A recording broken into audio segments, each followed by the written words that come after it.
Bueno, el día de hoy comenzamos con el tema de proteínas. Vamos a iniciar específicamente con los aminoácidos. Los aminoácidos son obviamente los elementos que componen las proteínas y todos van a tener la misma estructura general. En el centro va a tener un carbono alfa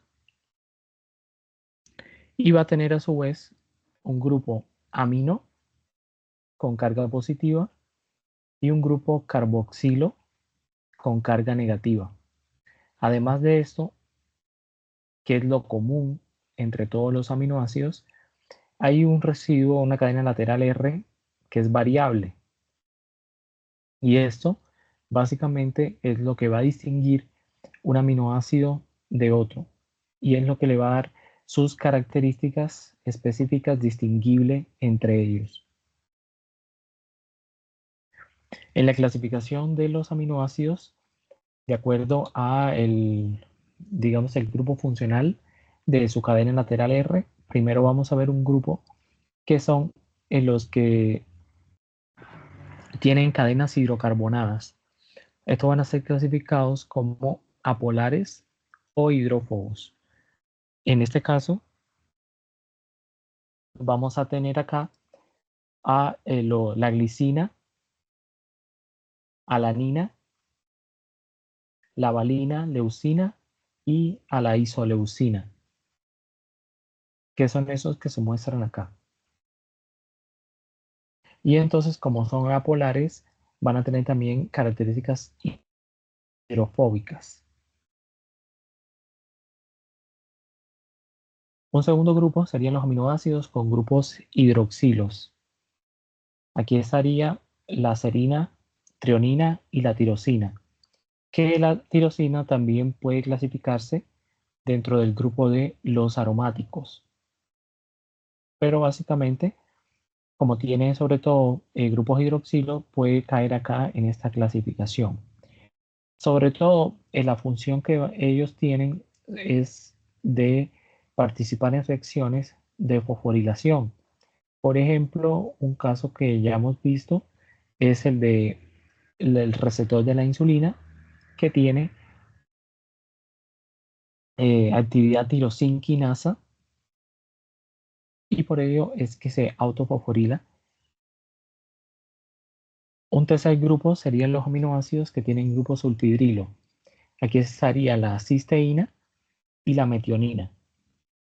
Estos son o tienen una función muy importante porque forman enlaces de tipo disulfuro dentro de la proteína, sobre todo la cisteína.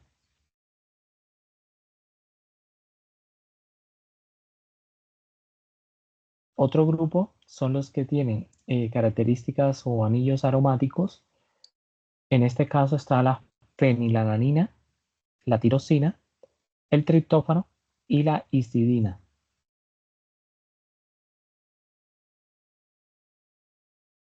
En algunos casos sirven para la rigidez del aminoácido, también para absorción de rayos ultravioletas. Otro subgrupo serían los aminoácidos con grupos carboxilo. En este caso, ellos van a tener cargas negativas, como vamos a ver posteriormente en la clasificación. Ahí está el, el aspartato o ácido aspartico y el ácido glutámico o glutamato. Y como tienen un segundo grupo, carboxilo, en este caso, su carga eléctrica en general sería una carga negativa. Otro subgrupo serían los aminoácidos eh, que tienen carbonilo en la cadena lateral. En este caso son polares sin carga y sobre todo tienen participación en la formación de puentes de hidrógeno. Ahí está la asparagina y la glutamina. Otro subgrupo serían los que tienen grupos amino, que ahí caen la lisina, la arginina y la histidina, que como el grupo amino tiene carga positiva a un segundo grupo amino en la cadena R, les aportaría todavía más carga positiva y por ello es que este grupo tiene cargas positivas. A diferencia del grupo que ya les comenté, que tenía un segundo grupo carboxilo y que le aportaba una carga negativa. Hay otros que se clasifican como cíclicos, que sería la prolina y la hidroxiprolina. Esta es una, acá también vienen resumidos en este recuadro, pero para temas evaluativos y demás, se les va a evaluar en base a esta primera clasificación y les voy a comentar después de qué bibliografía lo saqué para que si quieren la pueden revisar. Ahora, los aminoácidos, la función más importante y elemental que tienen es que constituyen los precursores para los péptidos y las proteínas, que lo vamos a ver a más profundidad posteriormente. También son precursores de hormonas, por ejemplo, las hormonas tiroideas, la T3, T4 y la hormona adrenalina, o sea, todas las aminas simpáticas.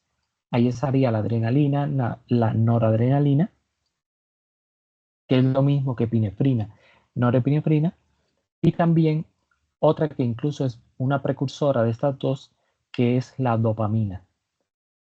También, en este caso, forman algunas otras moléculas, como por ejemplo las coenzimas, y también los aminoácidos pueden ser metabolitos intermedios de vías metabólicas, o sea que ellos pueden convertirse en diferentes metabolitos muy versátiles que se pueden utilizar o servir para otras vías más allá del metabolismo de las proteínas.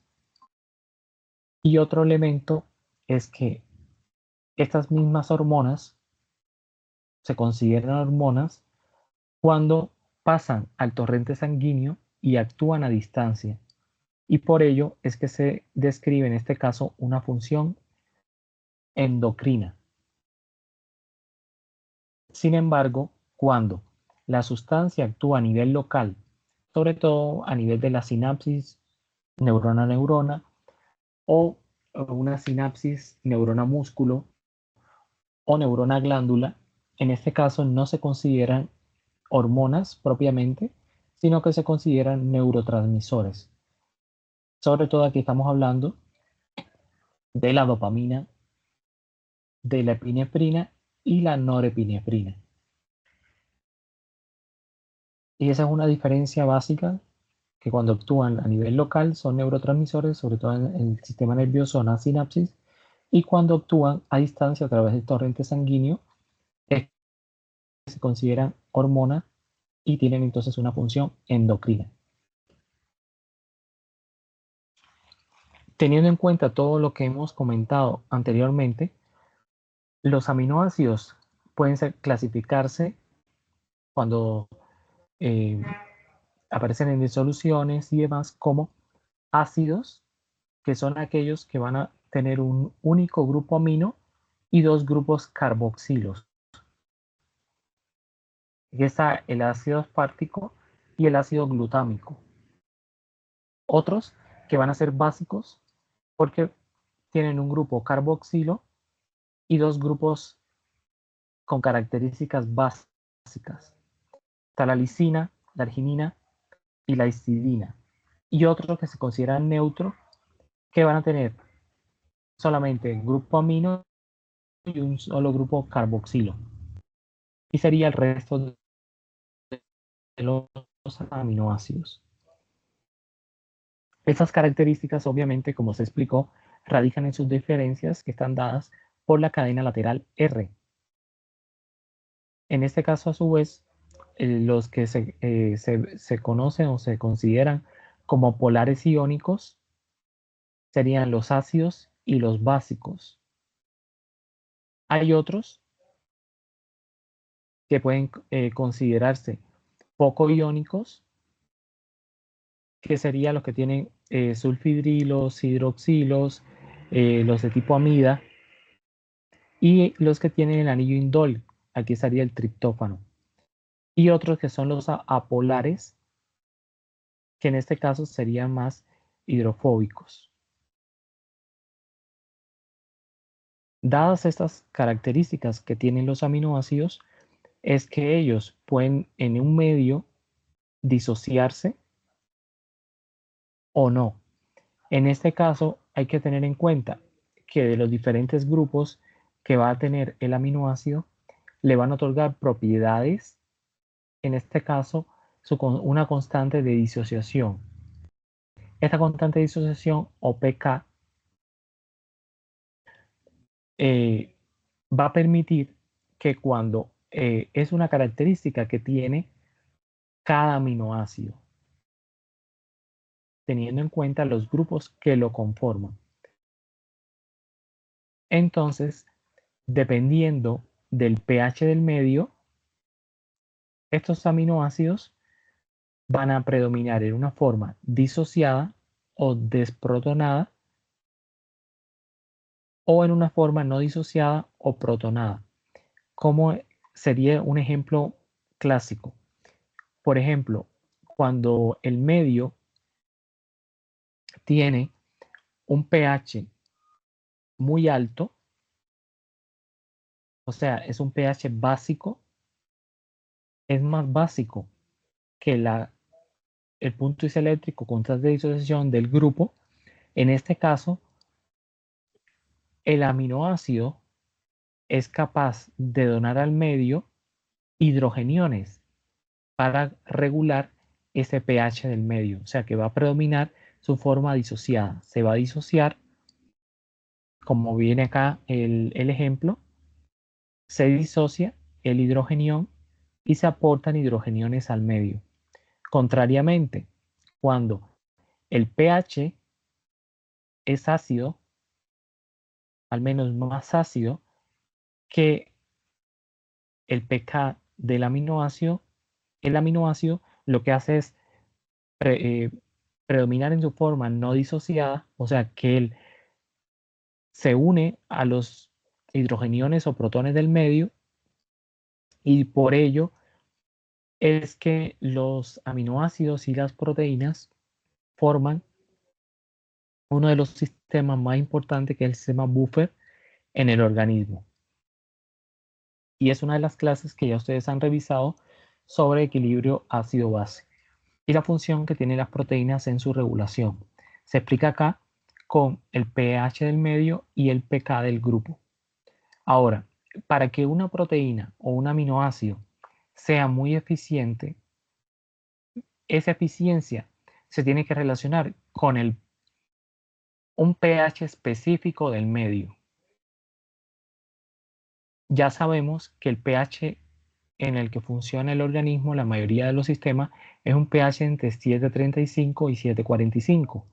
Y por tanto, para que un aminoácido nos sirva para regular ese rango de pH que es fisiológico, ese aminoácido debería tener un pK muy similar a ese rango que nosotros queremos regular.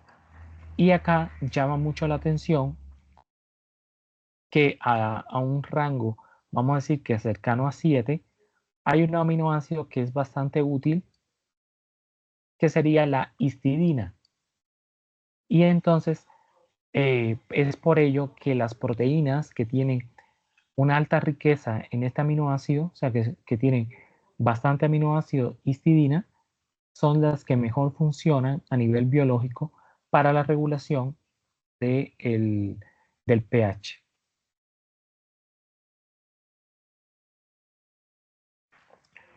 Otra característica, o para otra cosa para la cual nos sirve estas características, es para la conformación de las estructuras de orden superior, ya sea secundaria, terciaria o cuaternaria, porque diferentes aminoácidos van a interactuar entre ellos dependiendo de sus características.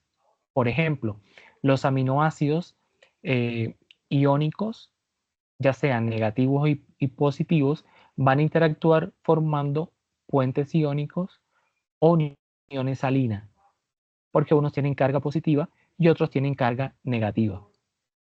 Otros que habíamos visto, como la valina, leucina, isoleucina, ellos van a tener características apolares y son hidrófobos. Por lo tanto, en ciertas proteínas que tienen características globulares, son las que se van a situar en el centro. Y esa es una de las funciones fundamentales que tienen estas, eh, este tipo de aminoácidos cuando forman las proteínas. Ellos, en su conformación tridimensional, tienden a ubicarse hacia el centro de la proteína globular. Existen también otros tipos de interacciones que son tipo puente de hidrógeno, que se establecen sobre todo entre grupos hidroxilo, carbonilo, amidas, y entonces entre ellos se van a formar interacciones ya débiles, porque son de orden superior, y pueden formar estructuras como por ejemplo las alfa hélice, la lámina plegada, o estructuras de mayor orden todavía que serían terciarias. Existe otro tipo de interacción que es el puente disulfuro. El puente disulfuro ya es una unión un poco más fuerte porque es un enlace de tipo covalente y sobre todo, como habíamos visto, se establece entre eh, aminoácidos particulares, sobre todo en cisteína. Es algo que se había visto, por ejemplo, en, en las cadenas que tiene la insulina. Y entonces en esa tabla acá les dejo de resumen estas que hemos hablado, sobre todo las cuatro primeras, los aminoácidos fundamentales que la pueden producir y sus características de manera muy simple, ¿sí? Entonces pueden comparar la tabla con el texto. Entonces vamos a pasar ahora a ver la estructura primaria de una proteína. La estructura primaria de la proteína va a estar dada por la secuencia de aminoácidos. Y estos aminoácidos, a su vez, van a estar unidos por un enlace que es el enlace peptídico. Es un enlace de carácter polimerizante, porque básicamente la proteína es un polímero de aminoácidos. Y entonces, la característica bioquímica es que es de tipo amida sustituida, y para la conformación propiamente del enlace, se libera una molécula de agua. Es una característica fundamental que existe a nivel primario. Y recordar entonces que este nivel primario es el que da en sí mismo la diferencia entre una proteína y otra. Todas las características de su proteína están ya establecidas desde el nivel primario, porque están dadas por la misma secuencia que tiene la proteína. Entonces, yo tengo 5 aminoácidos y con estos 5 aminoácidos no siempre voy a formar el mismo péptido. ¿Por qué? O tengo 20, por ejemplo, y si yo los organizo en un orden o una secuencia diferente y los uno con un enlace peptídico, entonces puedo formar diferentes combinaciones y claro, con esas diferentes combinaciones yo estoy formando diferentes péptidos entre sí.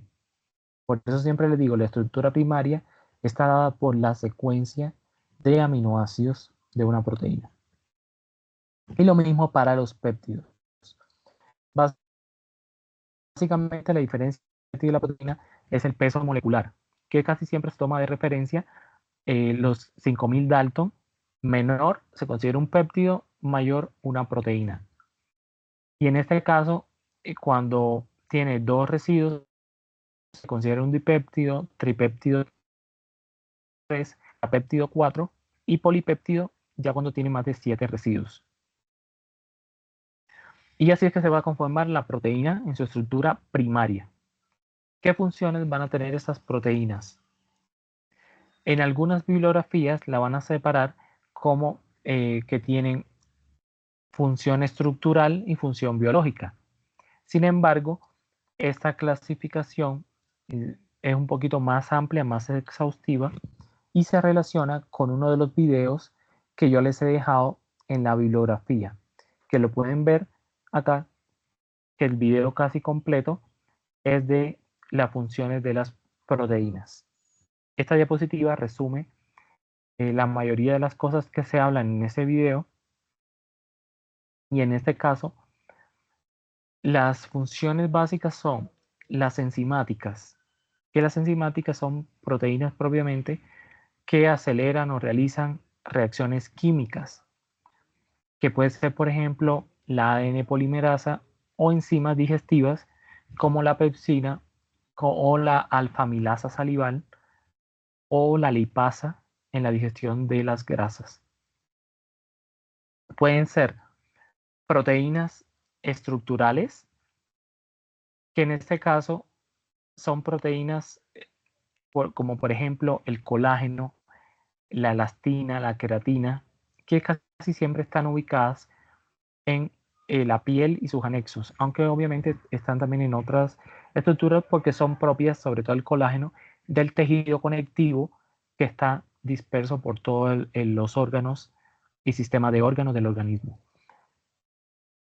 Transporte, por ejemplo, aquí tenemos canales iónicos que casi siempre son proteínas que transportan iones a través de la membrana y una proteína muy importante que es la hemoglobina, que transporta el oxígeno. Otra proteína pudiera ser la mioglobina, que tiene una función similar, pero en el músculo. Otra función es la función motora, ya que permite movimiento tanto en la célula como en el músculo. Pueden ser proteínas, por ejemplo, que se encuentran en los flagelos, la quinesina, o también a nivel del músculo, por ejemplo, la actina y la miosina del músculo estriado. También sirven de almacenamiento y reserva de nutrientes o metales. Caso típico es la ferritina, que la ferritina es una forma de almacenamiento de hierro, en el cual el hierro está unido a proteína. Otra función que tienen es la señalización y recepción de señales. Aquí estaría el caso típico que ya ustedes han conocido, el receptor de la insulina, que es un tetrámero o heterodímero y que sirve para la transducción de señal desde la hormona insulina hacia cambios o cascadas celulares en el interior de la célula. Otra función serían las defensivas. Aquí típicamente existen las inmunoglobulinas y hay también otras proteínas muy importantes que son las proteínas del complemento. También pudieran ser las proteínas de la coagulación, que también en algunos casos se consideran defensivas o de protección. Hay otras proteínas también que se encargan de controlar transcripción del ADN y también son reguladoras génicas. Y otras que tienen unas funciones ya muy especializadas que sirven en algunas especies como anticongelantes, para algunas especies que pueden resistir a la congelación y también que permiten la fluorescencia en algunos peces, en medusas. Fíjense que las funciones son muy amplias, más allá de lo clásico que se conoce que son estructurales y las funciones de actividad biológica, que casi siempre en actividad biológica lo que mencionan son a las enzimas y a las proteínas de acción inmunológica o defensiva. Tienen muchas más.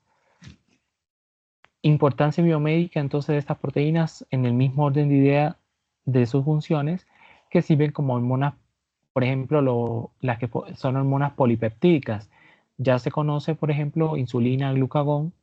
Está también, por mencionar otros más, la somatostatina, la calcitonina, la paratormona, que lo que regulan es el calcio, y la hormona adenocórtico-trópica o ACTH, que estimula la suprarrenal para la producción de glucocorticoides.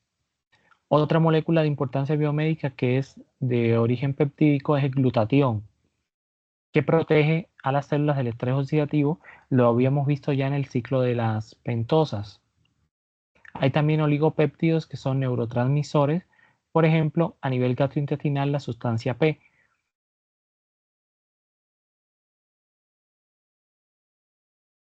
Continuamos entonces, ya habíamos visto la estructura primaria con que se constituía, que sería la secuencia lineal de los aminoácidos. Vamos a ver que literalmente es la secuencia que va a tener un extremo terminal, que es amino, y otro extremo que es carboxilo. Y que toda esta secuencia de aminoácidos a su vez está determinado genéticamente porque está codificado en un ADN que se transcribe a un ARN mensajero y luego es leído para su traducción por los ribosomas. En nivel secundario, en el caso de nivel secundario, existe, pero hay algunos que se consideran como regulares, o sea, son ya el nivel secundario, pero son zonas de la proteína que no necesariamente tiene que ser toda la proteína, que tienen segmentos identificables con una estructura muy puntual y solo esos segmentos se van a clasificar en estos subtipos que vemos acá. Sí, el resto siguen siendo estructuras secundarias, pero de pronto no todo ese segmento tenga un nombre en particular. ¿Sí? En este caso, las más comunes, las más estudiadas son la alfa hélice y la hoja beta, o que se conoce también como hoja plegada.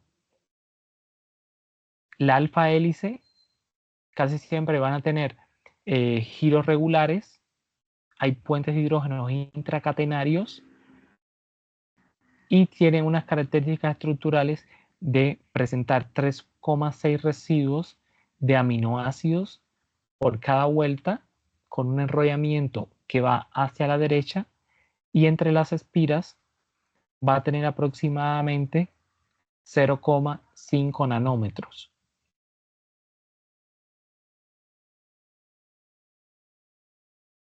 Las cadenas laterales de los aminoácidos van a tener una proyección hacia afuera y va a permitir eso que haya interacciones, y por ello están en la zona más externa, y quien le va a dar la estabilidad serían los puentes de hidrógeno. Las principales proteínas que tienen gran porcentaje de su estructura secundaria con alfa hélice sería la queratina, que se ve mucho en las uñas, el pelo, la lana también. En algunas especies también se ve en los cuernos. También la mioglobina, la hemoglobina y en algunos tipos de receptores de membrana que tienen algunas estructuras o hélices que atraviesan la membrana con alfa hélices. La otra estructura que ha sido muy estudiada y que es muy común a nivel secundario es la hoja plegada beta o beta conformación. En este caso, ella está estabilizada por los puentes de hidrógeno y las cadenas laterales se van a proyectar encima o debajo del plano de esta hoja plegada, que pueden ser de dos tipos: paralelas, cuando todas las cadenas corren en un mismo sentido, o sea, amino-carboxilo. Y si hay unas cadenas que corren en sentido amino-carboxilo y otras carboxilo-amino, se consideraría entonces que tienen direcciones opuestas y serían una hoja de tipo antiparalela. En este caso, fíjense que muchas proteínas también tienen este tipo de estructura que configura una estabilidad mecánica. Por ejemplo, la seda, la betaqueratina, y también se puede ver en los anticuerpos o las inmunoglobulinas. Esta tabla es lo mismo que se ha hablado anteriormente. Deberían de revisar sobre todo las dos primeras, las características de alfa hélice y beta hélice, tanto las que vienen aquí en la tabla como las que vienen en las diapositivas, y también saber mencionar alguna otro tipo de estructura menos común o menos estudiada a nivel secundario, como la hélice 310, la pi, los giros beta, las asas o LOPs y los motivos estructurales que son variables, pero sobre todo estos tipos de hélices, las 310, pi y los giros beta y las asas. Al menos saberlas mencionar. Ya a nivel terciario están también las mismas interacciones débiles que habíamos visto anteriormente y que van a permitir que haya cierto tipo de interacción entre los diferentes residuos que conforman la cadena de la proteína. En este caso, ya habíamos visto el disulfuro, los puentes de hidrógeno, eh, las reacciones entre aminoácidos hidrofóbicos o apolares,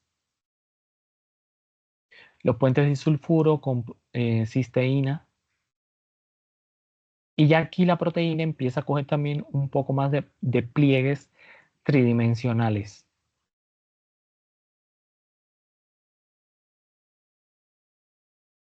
Una vez que dos cadenas, hasta aquí todo lo que hemos visto es a nivel de una sola cadena. Pero si dos cadenas interactúan, dos cadenas separadas, en sus residuos de aminoácidos, en este caso, vamos a formar estructuras que ya serían de nivel cuaternario.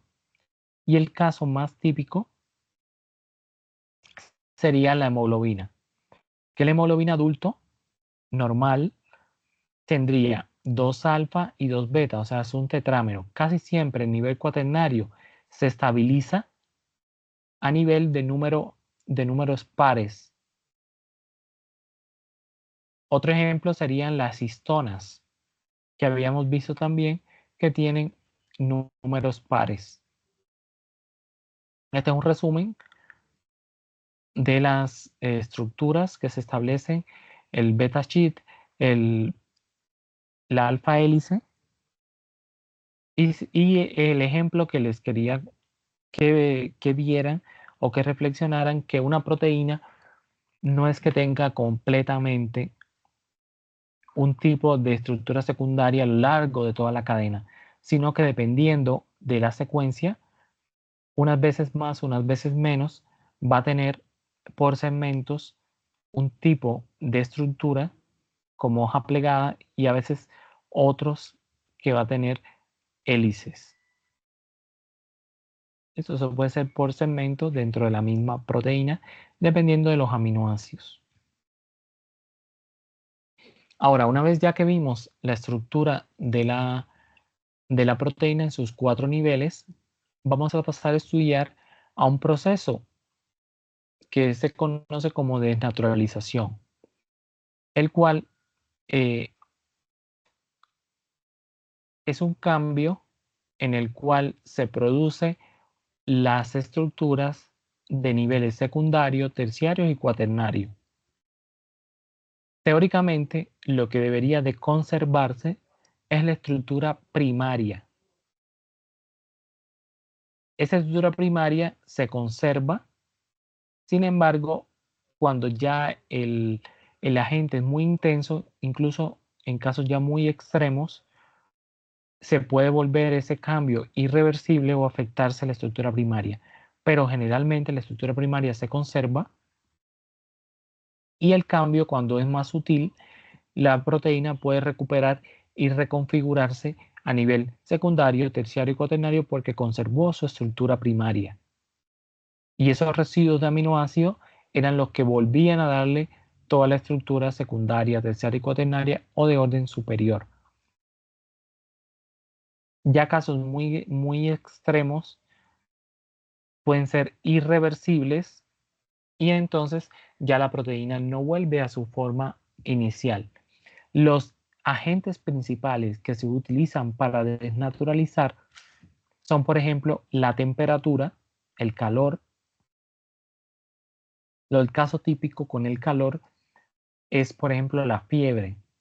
La fiebre puede alterar la estructura de una proteína y por eso hay personas que convulsionan cuando tienen fiebre. También pueden ser muy básicamente pH. Por lo mismo que habíamos visto del pH, que cuando cambia pueden alterar la ionización de los grupos laterales de estos aminoácidos y hay interacciones débiles, como por ejemplo las uniones salinas, que pueden afectarse y entonces la conformación tridimensional a su vez queda afectada y se cambia. Otras formas, por ejemplo, son con agentes químicos. En este caso puede ser la urea y otro muy común que pueden ser los detergentes. Por eso los detergentes a veces se usan para eliminar virus en algunos tipos de medicamentos que se obtienen del plasma. Se usan detergentes, ellos pueden desnaturalizar alguna proteína o inhabilitar el virus y eso favorece, por ejemplo, que en productos de factor octavo que se hacen a partir de plasma humano no haya o se disminuya mucho el peligro de contagio de hepatitis B, hepatitis C, VIH, porque se usan para su fabricación de detergente. Incluso igual después se le hacen pruebas de VIH a los lotes de medicamento, pero se pasan por detergentes. Otro agente que se puede utilizar para desnaturalizar sería la radiación ultravioleta y los metales pesados, el mercurio y el plomo, que son los más comunes, por eso ellos pueden llegar a afectar la salud. Y con la radiación, el ejemplo típico es el envejecimiento solar que ocurre por radiación ultravioleta cuando nos exponemos al sol. El colágeno, sobre todo la elastina de la piel, se rompe o se daña por el efecto de los rayos solares. Por eso siempre se pretende que las personas se cuiden de la radiación solar porque estéticamente puede dañar la piel, pero también a largo plazo pudiera incluso producir cáncer. Entonces, estas también son algunas de las características físico-químicas que tienen las proteínas. Es que, por ejemplo, se comportan como coloides. ¿Qué quiere decir esto? Por ejemplo, la albúmina le da presión oncótica al plasma. O sea, la sangre, cuando circula por los vasos sanguíneos, el plasma no se escapa completamente del vaso sanguíneo o el agua de ese plasma por una razón, porque tiene albúmina. Entonces, al tener albúmina, la albúmina crea una presión coloidosmótica y retiene el agua en el vaso sanguíneo. Por eso las personas cuando tienen falta de albúmina ocurre un trastorno que es el edema. Y la fisiopatología de ese edema es una disminución de la presión oncótica o coloidosmótica, como también se le puede decir. También ya saben que tienen propiedades eléctricas sobre todo los que tienen características positivas o negativas, otros que van a tener, por ello tienen características o propiedades ionizables. Otra característica es la carga neta, ya eso lo habíamos visto. Y también esto se aprovecha mucho para aplicaciones prácticas, como vamos a ver ahora, en este caso de la electroforesis.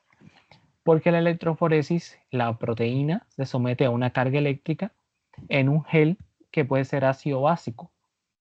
Y ya se estudió la corrida electroforética que tiene la proteína.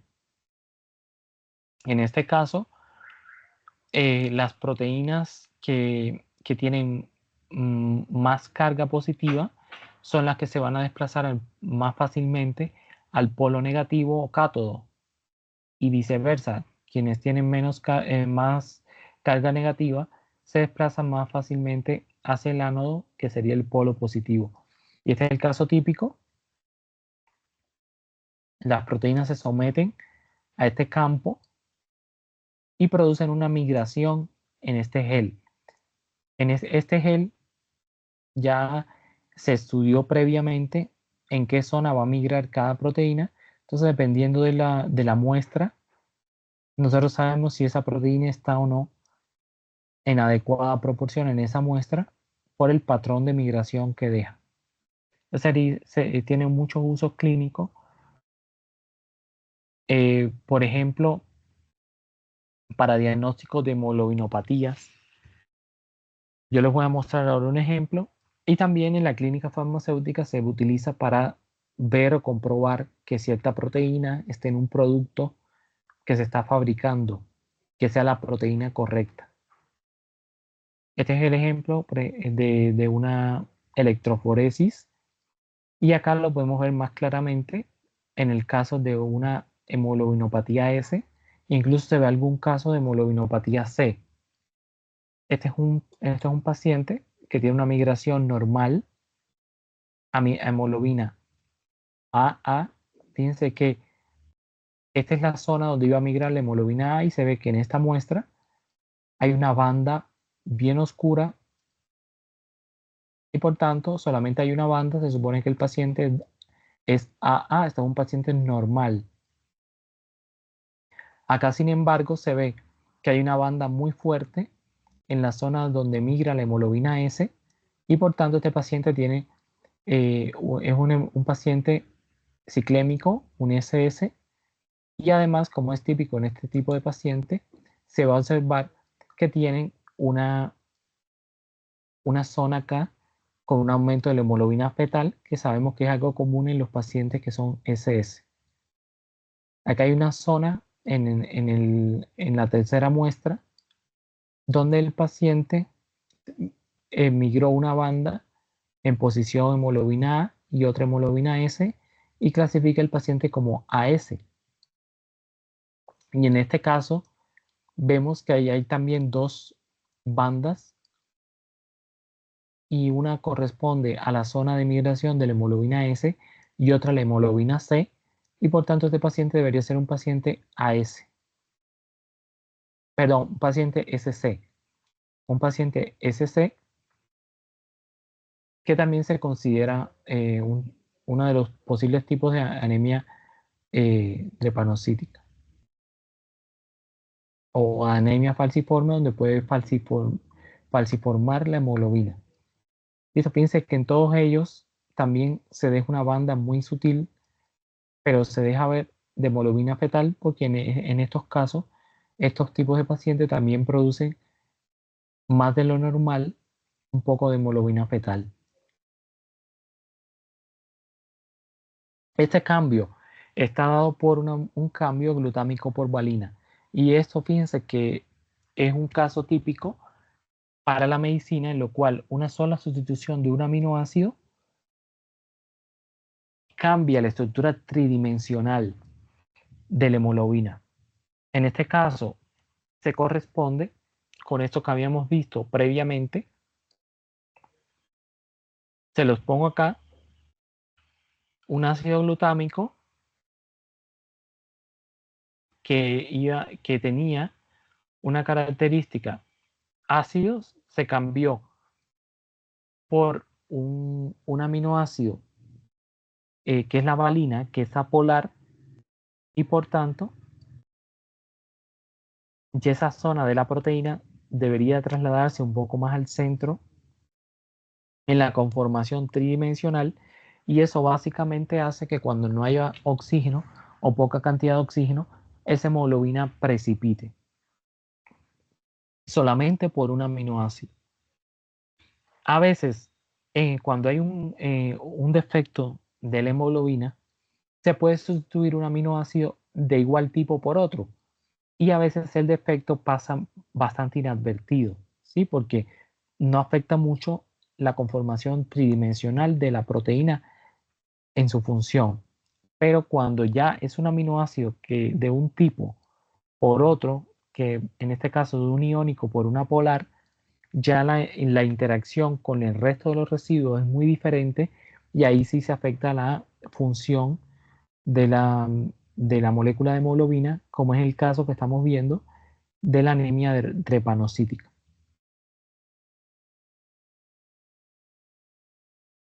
Otro caso en el que tiene importancia la electroforesis de hemoglobina es, por ejemplo, que antes se usaba más la electroforesis de LDH. La LDH es una enzima que se encuentra en múltiples órganos, y antes, cuando no se hacían otros tipos de prueba complementaria o era bastante difícil hacerla, para más o menos saber qué órgano estaba afectado, se hacía la electroforesis. Por ejemplo, en esta electroforesis se ve que las mayores bandas están en zonas de migración de la LDH1 y de la LDH2. Y entonces, en este caso, si el paciente tenía, por ejemplo, íctero, o podía tener un trastorno muscular en algunos casos, si se aumentaba sobre todo la isoforma 1, nosotros pudiéramos sospechar que el paciente tenía una hemólisis.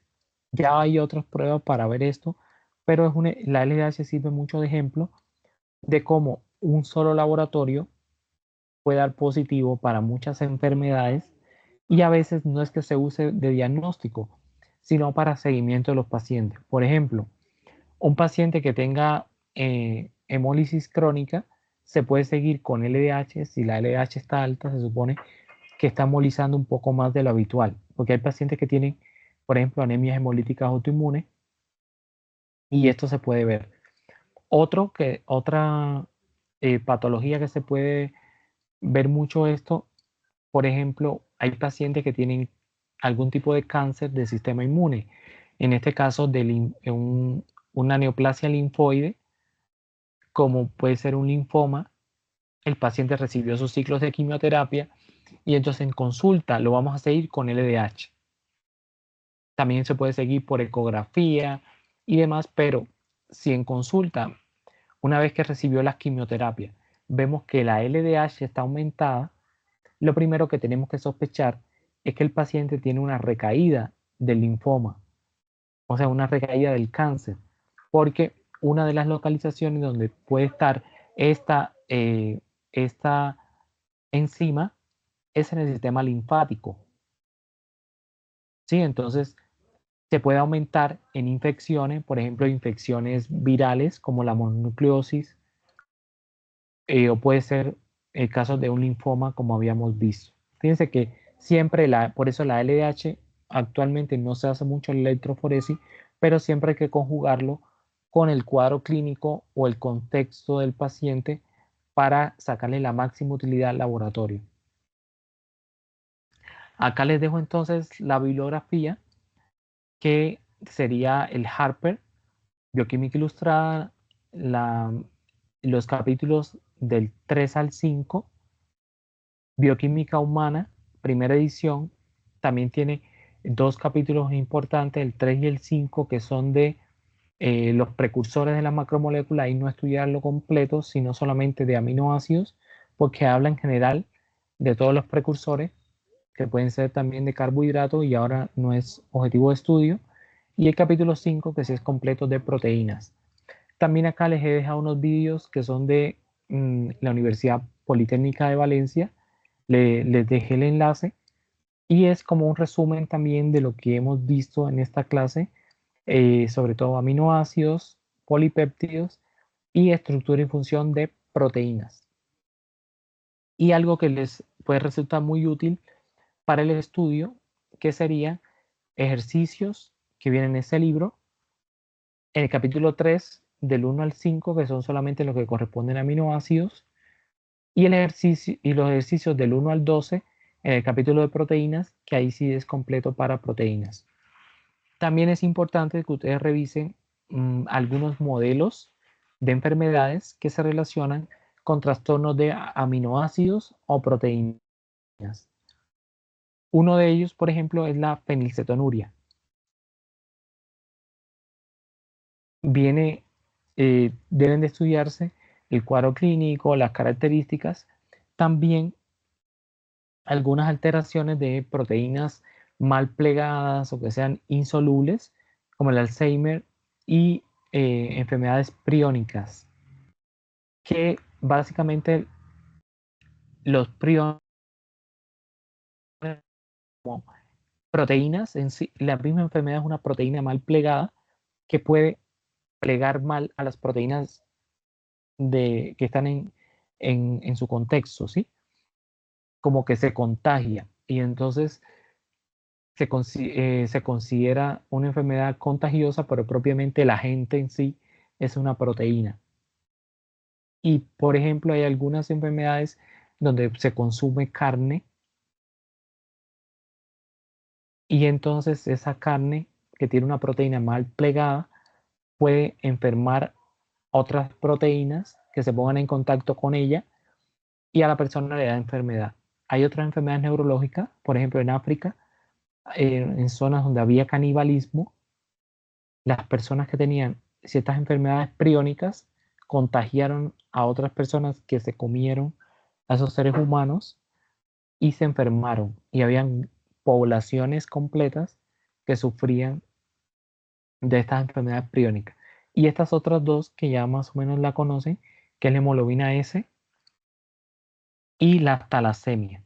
Ambas, sobre todo, es que cuáles vienen en el capítulo del Harper. Viene el Alzheimer, las enfermedades priónicas y viene también un párrafo dedicado a las talasemias en general como un trastorno en la síntesis de proteínas, casi que pueden ser por la cadena alfa beta u otra cadena globínica.